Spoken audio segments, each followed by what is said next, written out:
Okidagi. J'espère que vous allez bien.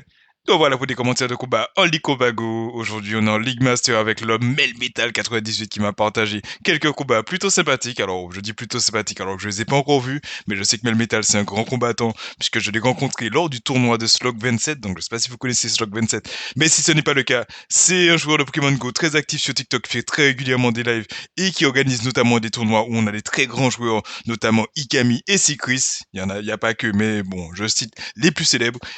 Et du coup, ben, aujourd'hui, la team qu'il a choisi de nous présenter, c'est Melmetal, Togekiss et Giratina. Alors, Melmetal, c'est un Pokémon acier avec un moveset plutôt intéressant puisqu'il a accès à éclair comme attaque rapide, surpuissance et éboulement. Donc, le éboulement est plutôt pratique parce que ça le protège des Pokémon de feu. Et du coup, pour le protéger, il a choisi de jouer Togekiss et Giratina. Ce qui est plutôt un bon choix, puisque ben, pour le coup, c'est une équipe qui a une bonne synergie. Globalement, ben, Melmetal, il a peur de quoi? Il a peur des Pokémon combat, ce que Togekiss et Giratina gèrent très bien, puisqu'ils ont une double résistance au type combat. Ensuite, la peur des Pokémon feu. Donc là, par contre, c'est une faiblesse qu'il partage avec Togekiss. Du coup, c'est un peu embêtant, mais heureusement, Giratina, c'est un Pokémon dragon. Du coup, il peut encaisser les attaques feu. Et après, en ce qui concerne l'autre faiblesse, on a la faiblesse sol qui est gérée par le type vol de Togekiss. Et je crois que c'est tout pour les faiblesses de Melmetal. Donc bon, trêve de bavardage, plus de combat. Là on a un super lead pour le Melmetal puisqu'il se retrouve face à un Togekiss. Togekiss avec son type fée ne me fait pas grand chose sur le Melmetal. L'adversaire qui tente de faire un catch sur Kyogre. Et là on répond avec Giratina. C'est un très bon choix de la part de Melmetal d'avoir préservé l'énergie sur le Melmetal justement. Puisque là du coup il peut encaisser des attaques sur le Giratina. Giratina avec son type dragon qui résiste aux attaques haut. L'adversaire là clairement il fallait charger pour un potentiel Blizzard pour faire peur au Giratina.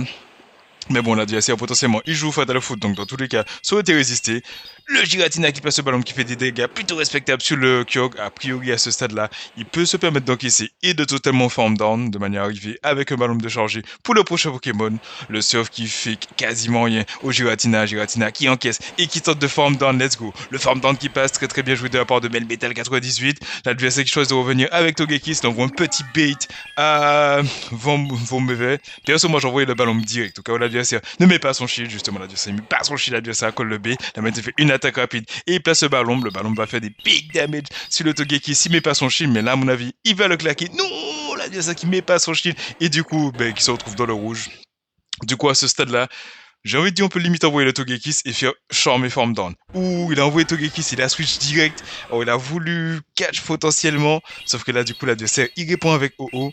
Le Melmetal éboulement, qui est deux fois super efficace sur le type vol et sur le type feu de haut. Du coup, là, on est plutôt pas mal. Le Melmetal, du coup, qui a fait, je crois, deux attaques rapides ou trois attaques rapides? Attendez, mais je sais pas bien suivi. Du coup, le éboulement qui part et qui fait tomber le dernier bouclier de l'adversaire. Là, il peut faire du coup deux attaques rapides et placer encore un éboulement. Éboulement, c'est deux fois super efficace. Du coup, a priori, ça devrait faire le KO sur le OO. Le éboulement qui ne fais pas le KO parce que là on est en Master League et oh, c'est un Pokémon qui est très bulky. À ce stade-là, on peut tranquillement ne pas mettre le shield. L'adversaire doit faire feu sacré pour faire le KO, sauf que là, on a un Togekiss qui est full life avec deux boucliers. Du coup là, le Togekiss il peut tranquillement form down le haut, même s'il résiste avec son type feu aux attaques fées. L'adversaire du coup qui revient avec son Togekiss. Là, on va tranquillement mettre le shield. On pourrait même ne pas mettre le shield. Let's go. Il met pas son shield parce qu'il sait qu'il peut encaisser le pouvoir antique. Le pouvoir antique qui fait pas le KO. Le charme qui fait le KO. Et c'est le tout shield flag de la part de Melmetal 98 et c'est JG. Franchement, très belle entrée en matière pour cette vidéo. N'hésitez pas à vous abonner si jamais c'est la première fois que vous me rencontrez et que vous appréciez le PVP parce que moi, je suis assez régulier sur le sujet. Des fois, je suis pas disponible, mais en tout cas, quand je commente mes combats, croyez-moi, on s'ennuie pas. Enfin bref, c'est parti pour le combat suivant. On est avec Melmetal encore une fois face à un Togekiss. Ouais, je back-to-back Togekiss. Et en plus de ça, il m'a envoyé une vidéo complète. Il y a pas de coupure là. On fait juste enchaîner. Du coup, ben, l'adversaire va sûrement tenter un catch. Attends. Mais non, c'est une blague. C'est le même combat, c'est pas possible. L'adversaire qui envoie encore en Kyogre, c'est quoi le délire? Enfin bref. Du coup là, le Giratina, du coup, il va faire la même chose. L'adversaire, cette fois-ci, qui n'envoie pas le sur, donc c'est du coup potentiellement il a Blizzard. Du coup là, il faudra peut-être claquer le shield. On place le ballon qui fait des big damage sur le Kyogre, sauf que le ballon ne fait pas le KO. Là, le Blizzard va faire le KO. Est-ce qu'il choisit de mettre son shield ou pas? il met son shield à la dernière minute, l'adversaire qui paye ta surf, c'est-à-dire que potentiellement il peut encore placer un blizzard. Là, clairement, il faut pas être gourmand, faut pas tenter le farm down, l'adversaire qui veut placer notre attaque. Et là, je pense qu'il a changé pour le blizzard. Est-ce que l'adversaire joue blizzard? Oui ou non? La réponse, non, il joue pas tel foot. Mais bon, en tout cas, c'était bien joué de la part de l'adversaire de cibler le blizzard, parce que du coup, ça a forcé le bouclier de la part de Melmetal. L'adversaire maintenant qui revient avec Togekiss parce qu'avec son type fée, il est super efficace sur les dragons. Le ballon qui fait tomber le bouclier. Là, il a choisi de pas bait parce que justement, dans la game précédente, l'adversaire avait call le bait. Et au final, bait, c'est rarement la bonne solution, sauf dans des cas bien précis. C'est trop 50-50. Enfin bref, le deuxième ballon qui connecte et qui fait des dégâts plutôt respectable puisque le Togekiss se retrouve dans le jaune, là le Melmetal qui revient et qui place direct le éboulement. Le éboulement à ce stade-là, ça fait le chaos, il fait une undercharge au cas où l'adversaire ne met pas son shield, l'adversaire qui met pas son shield, là on a une perfect undercharge puisque le Togekiss est 1 HP et le dernier Pokémon de l'adversaire c'est Melmetal. Est-ce qu'on voit un 4 sur puissance? Non, il place d'abord son sur puissance, l'adversaire qui va devoir tenter de call le bait ou de prendre des big damage, il ne met pas son shield, du coup il prend des dégâts plutôt respectables. Il envoie un switch agressif pour le Togekiss. Togekiss, il a un build plutôt respectable. Et éboulement, c'est pas stable de la part de Melmetal. Du coup là, a priori, on peut ne pas mettre notre shield sur le premier move. Le deuxième éboulement va faire le KO. Du coup là, potentiellement, on sera obligé de shielder. Sauf que le truc, c'est que Melmetal, il est spammy. Aïe aïe aïe, c'est chaud. Est-ce qu'on met le shield? Non, toujours pas de shield de la part de Melmetal 98. Il a mis tous ses espoirs sur son Melmetal. Le Melmetal, du coup, qui revient. Il faut faire gaffe un catch. Il choisit de placer éboulement au cas où l'adversaire met son shield pour ne pas baisser sa stat de défense. Le éboulement qui fait tomber le bouclier de l'adversaire, ça fait super plaisir. Et là, l'adversaire, du coup, il va sûrement faire la même stratégie. On sait qu'on peut encaisser un surpuissance. Il choisit de mettre son shield sur le premier. L'adversaire qui balance direct le surpuissance, il va sûrement switch pour pouvoir reset son debuff. Non, il choisit d'envoyer surpuissance direct. On sait qu'on peut l'encaisser. Du coup, là, en vrai, il n'y a pas de souci, on est plutôt bien. Faudra juste faire gaffe à ce que l'adversaire ne catche pas le surpuissance sur le Togekiss. C'est justement là, il revient avec le Togekiss. Il a fait le catch, en vrai, puisqu'il a forcé le Melmetal à envoyer le éboulement. Le éboulement, même en undercharge, l'adversaire prend quand même le KO. Et est-ce que le Melmetal peut devancer le Melmetal? Et let's go! Son Melmetal gagne le CMP. Et le surpuissance à ce stade-là, ça va faire le KO. Et c'est JJ. Du coup, franchement, je pense que le Togekiss qui était 1 HP, c'était possible de le farm down. C'était pas nécessaire d'envoyer, je pense, le éboulement. Mais bon, au final, il a gagné la game. Du coup, GG, moi j'ai rien à dire. Alors en vrai, après réflexion, oui, j'ai un truc à dire. Est-ce que tu pourrais changer ton nom? Parce que 3V1415992, ouais, c'est quoi? C'est une plaque d'immatriculation quoi? Enfin bref, c'est parti pour le combat suivant. Là, on a un terrible lead pour le Melmetal PC. On retrouve face au Flamigator. Flamigator qui met aussi bien la pression sur le Melmetal que sur le Togekiss. Du coup là, malheureusement, Melmetal fait une terrible erreur puisqu'il envoie dans l'alignement. Qui dit qu'il a envoyé dans l'alignement dit que le Flamigator a pu sneak totalement une calcination. Donc du coup, il lui a donné 5 tours d'énergie gratuite. Du coup, là, il choisit de pas mettre son shield. L'adversaire qui fait lance-flamme, qui fait quasiment le KO. Et là, le Melmetal ne peut pas placer une attaque. Aïe, aïe, aïe. Ça, c'est embêtant. On envoie le Giratina. On sait que l'adversaire, il joue lance-flamme. Donc potentiellement, il joue pas voie angeleuse. L'adversaire qui envoie ballon qui fait du coup encore plus de dégâts qu'on voit angeleuse. Le métal qui tank le ballon et qui va tenter de farm down. Et let's go, le farm down qui passe, sauf que là, le Giratina il est dans le jaune et l'adversaire il a un Jalga. Ouïe, ça devient tendu cette game. On va placer le ballon qui va faire des dégâts plutôt respectables, mais le Jalga n'est pas obligé de shielder. L'adversaire choisit de mettre son shield. On voit un switch agressif maintenant sur le Togekiss. L'adversaire qui reste, c'est-à-dire qu'il va sûrement tenter de placer un tête de fer avant de se barrer. Ce qui est cool avec Togekiss, c'est que il met une grosse pression avec Charme. Même si Charme c'est neutre, ça met beaucoup plus de pression. Et Dracozouf c'est 2 fois résisté. Du coup là, Togekiss il est plutôt pas mal. Là, il faut obligatoirement placer le lance-flamme pour faire le KO. Il continue à changer son énergie. Il overform. Là, il est obligé de claquer son dernier bouclier. Parce que potentiellement le tête de fer va faire des pics d'habitude de Togekiss s'il choisit d'encaisser. À ce stade-là, il peut totalement farm down. Du coup, là, il est plutôt pas mal puisqu'il va arriver avec plein d'énergie pour le dernier Pokémon. Si l'adversaire n'avait pas switch, c'est-à-dire que son dernier Pokémon avait potentiellement peur de Togekiss, mais malheureusement, non. Son dernier Pokémon, c'est Mewtwo. Du coup, en vrai, ça va être tendu. Là, il a changé pour 3 attaques rapides, qui est le timing optimal. Ça fait super plaisir. Le pouvoir antique fait des big damage. Il envoie son attaque directe. Jessica avait le frappe de changer, mais qui a choisi d'overform. Le pouvoir antique qui va faire tomber le bouclier du Mewtwo. Est-ce qu'on voit une tentative de catch? Non, le Mewtwo continue à changer. Là, le Mewtwo, il a fait fait 2 attaques rapides supplémentaires. Enfin 3, puisque juste avant il en avait fait. Donc c'est-à-dire que là, il a 2 attaques rapides du prochain ballon. Le Mewtwo du coup qui fait 2 attaques rapides, 3 attaques rapides, 4 attaques rapides. Il change pour le ballon. Alors il aurait pu placer le frappe pour faire le KO, mais là il a changé pour le ballon. Du coup là, il va placer le ballon qui va faire le KO sur le Giratina. Et c'est GG. Franchement, super stylé de ballon du Mewtwo Obscure. En plus de ça, avec l'aura Obscure, etc.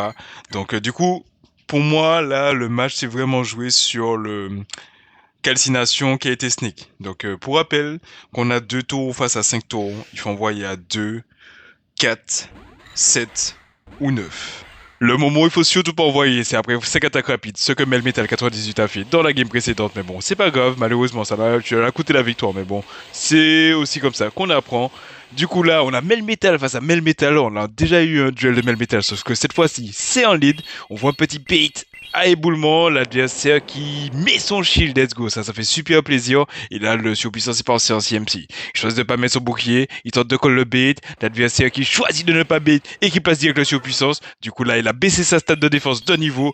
Du coup, le surpuissance va faire un peu plus de dégâts. Le surpuissance qui fait des dégâts plutôt respectables sur le Melmetal, mais clairement pas assez pour faire le KO. Là, on va se faire défoncer. Et il choisit de faire un catch, non. Il choisit plutôt de rester sur le terrain. Est-ce qu'il met son shield? Non, il choisit de sacrifier totalement le Melmetal. À ce stade-là, normalement, le Giratina, il peut totalement farm down. Et l'adversaire, il veut pas laisser ça se faire. Il choisit de switch pour Léviathan. Ok, là, pour moi, il faut switch Photogekis. Il choisit de rester et d'overform pour placer le ballon. Les dégâts de Dracoussouf mettent la grosse pression sur le Giratina. Le ballon qui fait tomber le dernier bouclier de l'adversaire. Est-ce qu'on voit un switch Photogekis? Toujours pas. Du coup, là, il n'a pas le choix, il est obligé de mettre son bouclier, puisque Machouille, à ce stade-là, à mon avis, ça peut faire le KO. L'adversaire qui n'a pas bait et qui a envoyé le Machouille, là, il continue à rester. Clairement, pour moi, là, il faut envoyer le Togekis pour résister aux dégâts de Dracoussouf et faire tranquillement le KO avec le